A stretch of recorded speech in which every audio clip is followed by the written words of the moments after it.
Melody Wilson.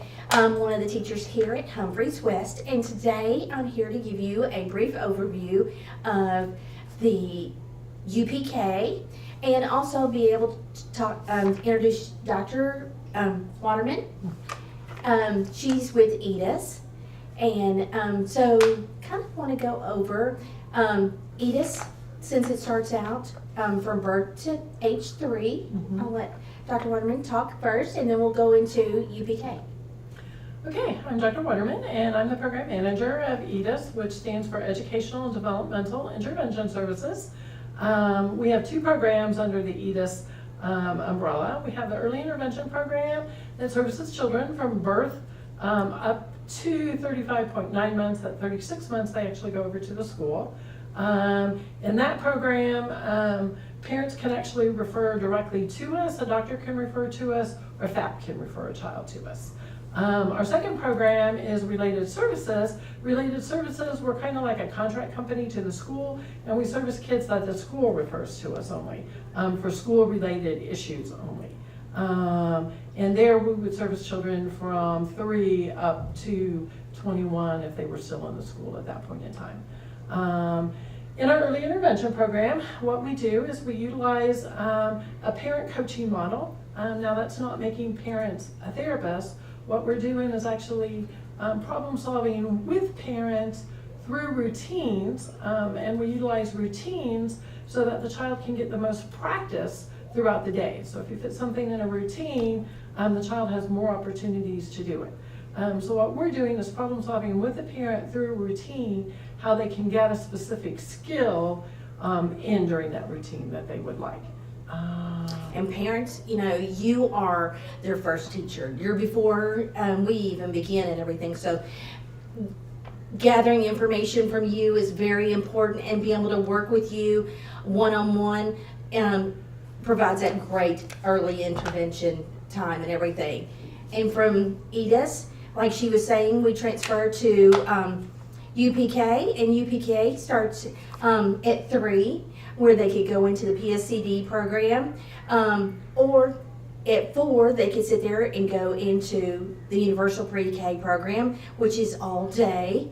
I know lots of parents have asked questions about UPK and what do they need to know? What do they need to have? What is going on and everything like with that?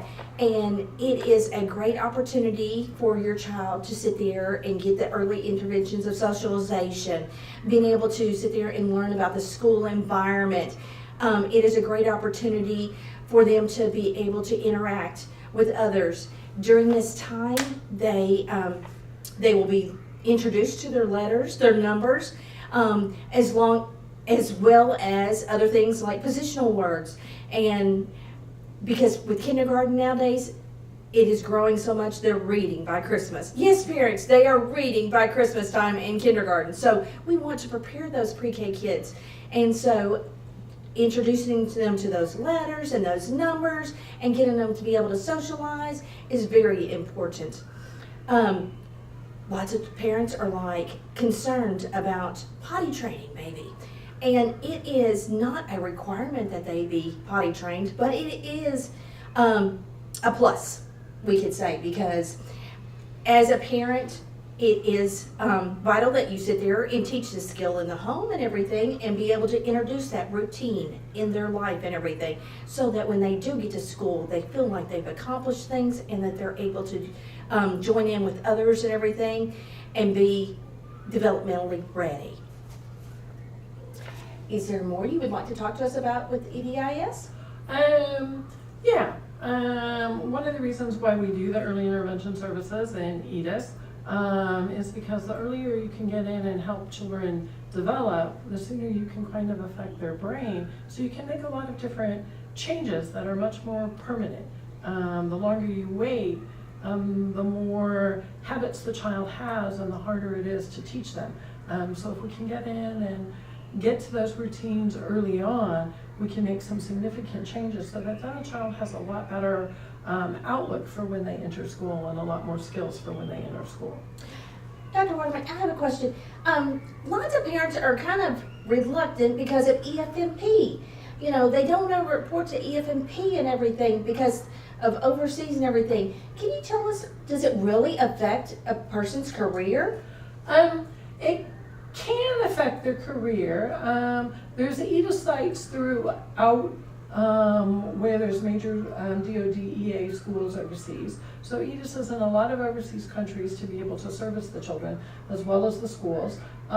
Each school in EDIS are labeled a little bit differently in the significance of children that they can see. And a lot of ability to be able to go to the different theaters depends on if there's staffing there. Staffing is always an issue everywhere you go, even stateside. So being an EFMP could potentially limit you, but it doesn't always have to limit you.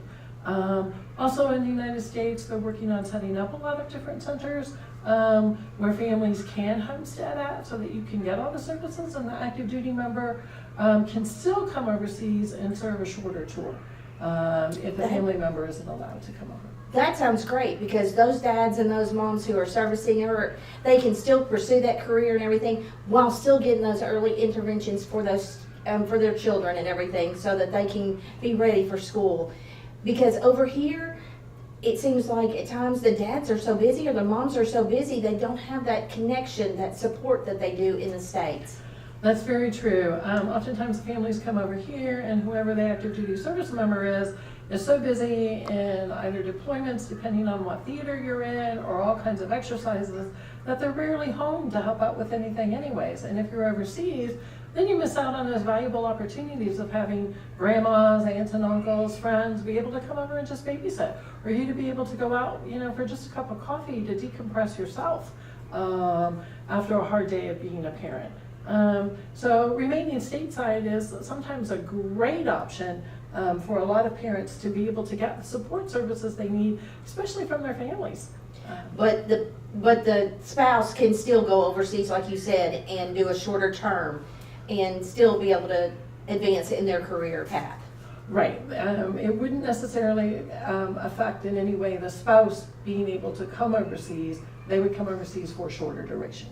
That is wonderful news to hear. I used to hear so many parents that delayed wanting to get their child help and everything due to not wanting to affect their spouse's goals in life and everything. And we don't ever want to hinder that for any service member, but we want goals for those children too, and we want them to be able to accomplish them. Exactly.